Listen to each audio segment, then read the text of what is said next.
Hey, how are you? Welcome back to Rich Hughes Diary. I was just sitting here thinking about oh uh, different things this week. Hope you've had a great week. I hope you spent time with friends and family. You see, I'm back down here in the stove room, fireside chat. I guess we actually had some snow this week. Temperature pretty chilly. Maybe where you're at, it's already there. I don't know, but this definitely come in pretty heavy. Definitely brought the fire going on pretty well. But it's been a beautiful few days. Loafed a little bit. Gotta get back to some chores now. I think they're hollering for, I think yesterday, Monday, like highs in the 30s, maybe 40. I think it's in the 40s yesterday. I think now it's supposed to be back up close to 70 Friday or something. So maybe get the Bahamas going by the end of the week. Who knows? But I was sitting there, thinking about different things, make you smile, make you laugh. And checked in yesterday with my daughter, asking her, so I had a pretty good day, done a couple things, but her day was, how my granddaughter's day was. She goes this little, some call it parents' day out, sort of like a pre-K or whatever you want to call it, little thing put on by a church close by. But anyway, she goes 2 days a week, Tuesdays, Thursdays, and last year, I mean, she was kicking it last year. She was just so attuned. I mean, she could hardly go. She hated not going. She loved to go. And she changed class this year. Different friends, different ones. And so, definitely adjustment.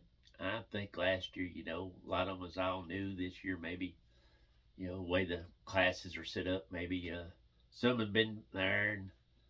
And so she's had learned to adapt and stuff.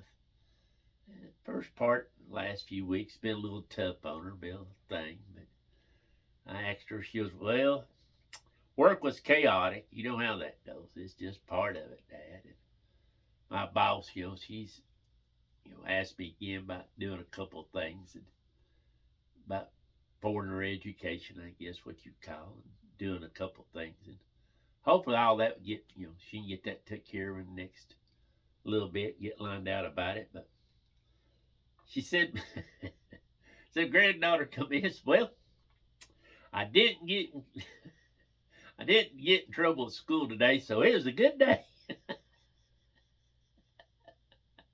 So sometimes I guess that's what we need to think on. Something along that. If you ain't got in trouble today, you're having a good day. But, but that's pretty plain logic is all I'm saying. Even when I was growing up. But on another deal, a couple of weeks ago, I guess it was, uh, young man passed away. It was just a foggy, sort of a freak boat accident. I mean, just shouldn't happen. I don't know what all else will come of it, but still, young man. But I think he's 26. Lost his life. He's been a deacon there at the church where I've been attending. And like I said, young man, wife. I believe they had a child. I believe that's right. I might be wrong on that, so don't quote me. But still, I know he's married. I wasn't acquainted with him. I know sort of who he was, but I wasn't acquainted with him.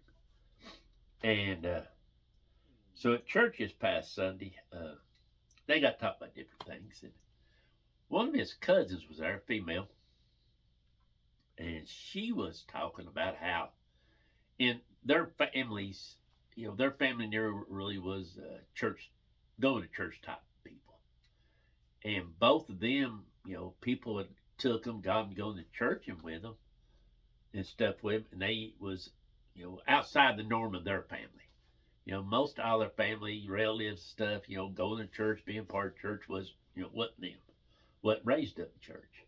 But other people got them interested, got them going to church, And so they, in one way, she said, God knows loved him. He said some ways we was looked like outsiders in a way because of the way we lived our lives and the way we conducted ourselves and stuff.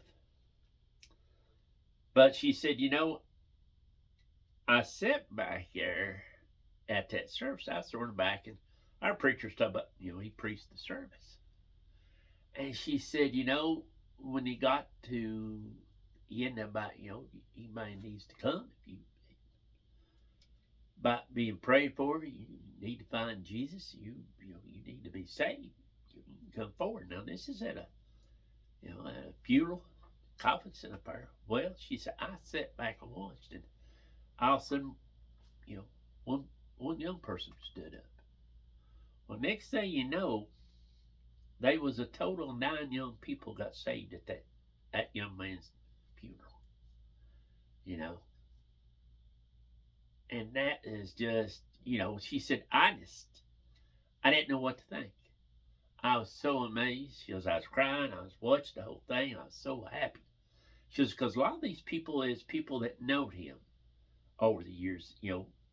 As preacher said, we talked about before, preach your funeral, while you're still alive.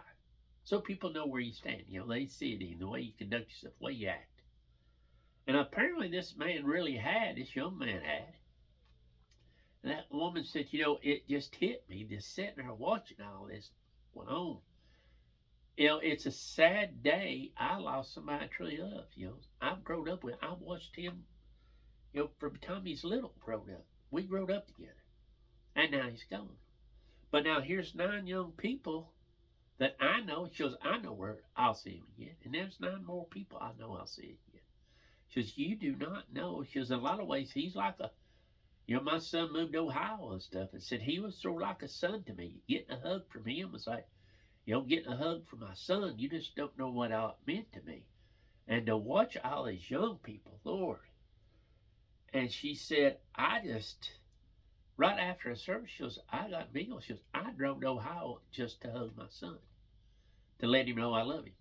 She goes, I was just so moved about all that, I just had to go see my son.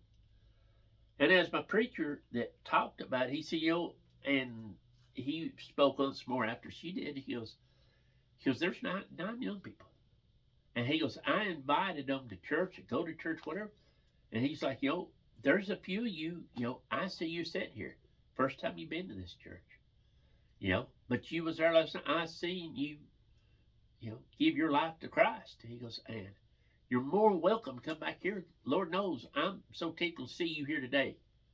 But he goes, if this ain't where you feel you meant to be, Jesus takes you, Lord takes you somewhere to go. It's going to be a hard, rough life. The devil's going to come after you hard. It's a hard thing to give up, and trying to live right and do right. But I want you to know we're here. We'll pray for you, thankful for all of it. You can't lose this salvation. You can only build on it. So, some of us was talking about that, in the midst of agony, pain, hurt, and something really just a bad situation, something incredibly awesome come out of it. Pain and chaos, something beautiful come from it. And that's simple as it is. So, he left his testimony because everybody, like I said, I didn't know him that well. I know him when I see him, but I didn't interact with him. But so many people I've heard talk about what a fine young man was, how, he helped other people. He was just a good person all the way around. And he lived his life that way. And it's pretty awesome that, it showed up. And then at his funeral, what way he conducted himself living, it affected me in his death. I know some people find that weird. Some people say, oh, Lord, that's just, I can't, imagine that. When I pass away and go, people, that I have spoken at 1, 2, 3, 4, 5. I think 5 different funerals. I've spoken at 5 for people. eulogy, whatever you want to call it. But I always offered that up, you know, if somewhere in the middle of this deal, you feel the Lord leads you, you need to, you ain't where you need to be, the good Lord, you need to be saved or whatever, come up here. You know, if you're afraid to walk up here, any of my sisters, and when my mom and dad was still living and stuff, any of them, go and speak to them. You know, we will talk to you. We'll do whatever. You talk to you outside here. You just let us know. And sometimes it's all you can do. You leave that behind like that. You lay that out for them. But maybe they'll come. Maybe they won't. You can't make them. Oh, heard a preacher one time say. Old preacher one time said, you know, they tell you you lead a horse to water, but you can't drink. But he said, now if you give that old horse a little salt, he gonna get thirsty. And he said, you know what salt is now? And if you're a person, he said, this Bible right here. He said, salt right here, salt of life right here. He said, you give that to them just like a little salt. He said, they'll get thirsty for the living waters of life that good Lord gives them. You know, that is true. Anyway, folks, I hope something to think about. If you ain't right with the good Lord, I hope you take time to get right. Hope you stay warm and dry wherever you're at. And I hope that you have good days and stay out of trouble now. Sometimes you gotta think as the young ones, folks. And just make it simple. We make it too hard as we get older. We overthink things. But like I said, I hope that you're right with the good Lord. If you ain't, hope you take time and you make it right. Anyway, folks, y'all have a good and excellent week. I hope, Thanksgiving stuff's coming up pretty soon, ain't it? So I'm sure a bunch of you get ready for, as a old buddy of mine I used to truck with, I stop there, I'm going to have to stop, put that feed bag on. You know, like they used to do the horses. They'd put a bag around his face for whenever at lunchtime he's done plowing or whatever, give him a break, let him get him back to eat while they ate their lunch, cold feed bag. And he said, let's stop there at that restaurant. So they got good groceries. I mean, it's good. There's something good in there they go eat. But wherever you at, whatever's going on, please take care of yourself. Don't forget to talk to the good Lord. I always thank him because he's looking after us even if we ain't talking to him, folks. As always, may the good Lord take a liking to you, not too soon.